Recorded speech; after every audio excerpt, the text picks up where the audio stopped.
हरे कृष्णा।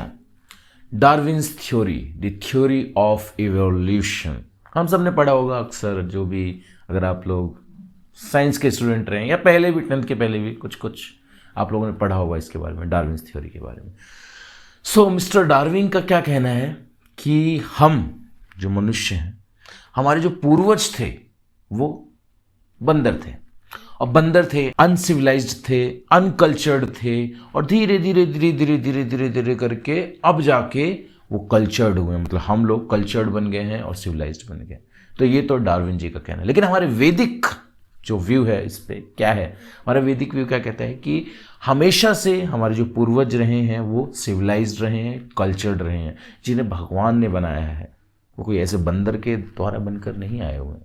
और क्या कहते हैं कि जैसे जो डार्विन्स थ्योरी है, क्या कहते हैं कि जो बंदर जो है या कोई भी जानवर जो है, हिरन है, पक्षी हैं, वो जो आवाज़ निकालते हैं चू चू चू चू चू चू, और धीरे धीरे वही आवाज़ निकालते निकालते निकालते it takes a form of language now, जो हम लैंग्वेज बोलते हैं। लेकिन हमारा वैदिक व्यू क्या इसमें बोलता है, वैदिक व्यू क्या है हमारा इस पे कि जो हमारा लैंग्वेज है वो शुरू से रहा है सनातन संस्कृत लैंग्वेज। संस्कृत लैंग्वेज हम हमेशा से बोलते आ रहे हैं, उसमें कोई डाउट नहीं है हमको कि हम पहले आवाज़ चू चू चू चू करके बोलते थे, करते करके बोलते थे, करके बोलते थे। नहीं, ऐसा नहीं है, ऐसा डार्विन की किताबों में है सिर्फ, ठीक है। और अफसोस की बात यह है कि हमको पढ़ाया भी वही जा रहा है। आइए हम आज कुछ चर्चा करते हैं, डार्विन के कुछ स्टेटमेंट है जो उन्होंने कहे हैं, जो लिखे हैं उन्होंने, उससे हम कुछ चर्चा करते हैं, कुछ 1-2 एग्जाम्पल लेते हैं, आपको समझ में आएगा। सो मिस्टर डार्विन क्या कहते हैं कि north America the black bear was seen swimming for hours with wide open mouth, thus catching like a whale insects in water. Even in so extreme a case as this, if the supply of insects were constant and if better adapted competitors did not already exist in the country, I can see no difficulty in a race of bears by natural selection, more and more aquatic in their structure and habits, with larger and larger mouths, till a creature was produced as a monstrous as a whale. Origin of species में वो लिखते हैं। देखिए कितनी हंसी की बात है। वो कह रहे हैं कि जो बियर है, भालू है, वो अगर तैरता रहेगा पानी में, तैरता रहेगा और जो है ये अपने उनका भोजन है उसे खाता रहेगा, तो एक समय ऐसा आएगा कि वो व्हेल बन जाएगा। Wow, amazing, what a theory.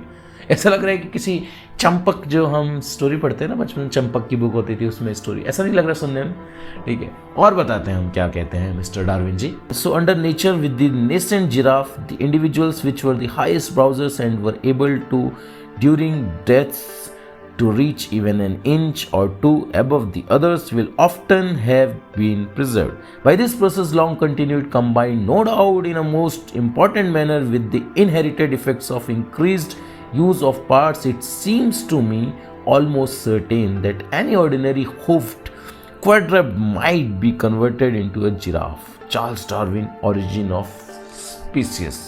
वाह, मतलब कि अगर कोई हिरन है मान लीजिए, ठीक है, वो फूल पत्ती उसको जो खाता है वो नहीं मिल रहा है, तो उछल उछल के पेड़ पे खा रहा है, तो खा रहा है। एक समय ऐसा आएगा कि वो उसकी गर्दन जो है वो धीरे धीरे बढ़ती जाएगी और वो हो जाएगी जिराफ जैसी।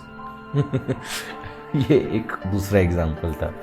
तो ऐसे बहुत सारी चीज़ें जो उन्होंने अपने बुक में लिखी हैं मिस्टर डार्विन ने, जिससे ये साफ मतलब पता चलता है कि बचकाना है, वो हम बताएंगे आपको कैसे। और जो डार्विन जी हैं वो मॉर्फोलॉजिकल स्ट्रक्चर के बारे में बात करते हैं कि मतलब जो बिल्ली है शेर है, ठीक है, बिल्ली है शेर है, बिल्कुल ठीक है। और रैट है, रैट से क्या बन गया, घोड़ा बन गया। मतलब कि he don't talk about the गुणास विच आवर शास्त्र टॉक्स अबाउट। जो गुण होते हैं, तमोगुण, रजोगुण, सतोगुण, उसके बारे में बात नहीं करते। जैसे कि अगर देखा जाए फॉर एग्जाम्पल कि कोई छोटा जानवर, मान लीजिए सांप है। सांप क्या होता है, सांप जो होता है तमोगुणी होता है, ठीक है। लेकिन वहीं पे अगर गाय देखा जाए, इतनी बड़ी गाय जो है वो क्या है, वो सतोगुणी है।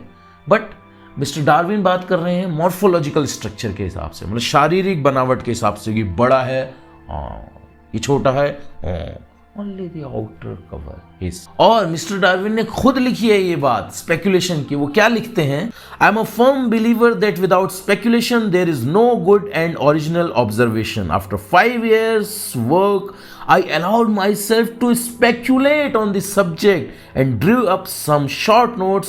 These I enlarged in 1844 into a sketch of the conclusions which seemed to me probable.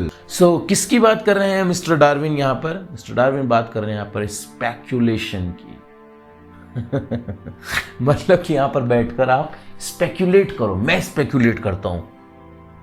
By the way मैं सोच रहा था कि अगर हमारे हाथों के यहाँ पर इसको खींच खींच के यहाँ पर क्लिप्स लगा दिए जाए, यहाँ पर खींच के पूरे हाथों में क्लिप्स लगा दिए जाए, तो हमारे आने वाली पीढ़ी के शायद पंख हो जाएंगे और वो उड़ने लगेगा। भाई डार्विन्स थ्योरी ऐसा बोल रही है, हम नहीं बोल रहे हैं। डार्विन्स थ्योरी यही बोल रही है कि अगर ऐसा ऐसा होगा, ऐसा ऐसा खिंचाव तनाव अगर ऐसा होता रहेगा तो धीरे धीरे आगे वैसा ही होता चला जाएगा। हम नहीं बोल रहे हैं, डार्विन कह रहे हैं, मिस्टर डार्विन। जैसे कि हम बचपन में कहानियां पढ़ते थे ना कि हाथी के पहले नाक जो है छोटी थी, लंबी नहीं थी, फिर वो क्या करता था, पानी पीने जाता था तो क्या करता था, वहाँ पे मगरमच्छ उसकी नाक को खींच लेता था। खींचते नाक हाथी की इतनी बड़ी हो गई जो उसकी सूंड बन गई। This is what Darwin speaks about. आइए हम एक वीडियो देखते हैं जिससे पता चलेगा कितने सारी थ्योरी इट्स फेल्ड। ये देखिए आप। Evolutionists go so far in this subject that they can even invent very different faces for the same skull. The 3 entirely different reconstructions made for the fossil calls in Xanthropus is a famous example showing how persistent evolutionists are in producing these false masks.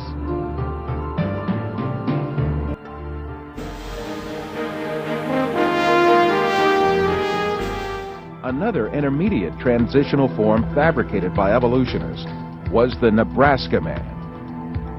This was cooked up in 1922 on the basis of a single fossil tooth.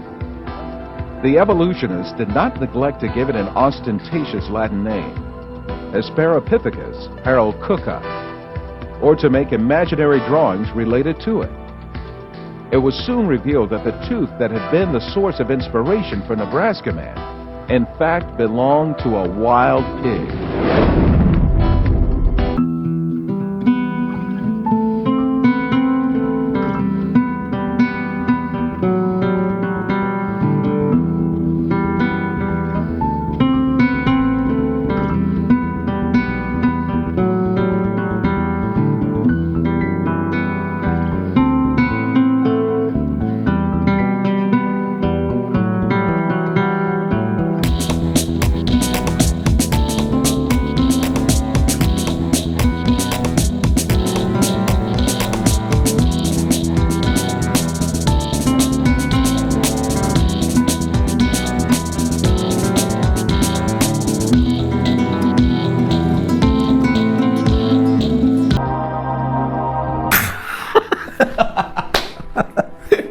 Okay, now I can't speak. मैं और कुछ नहीं कह सकता।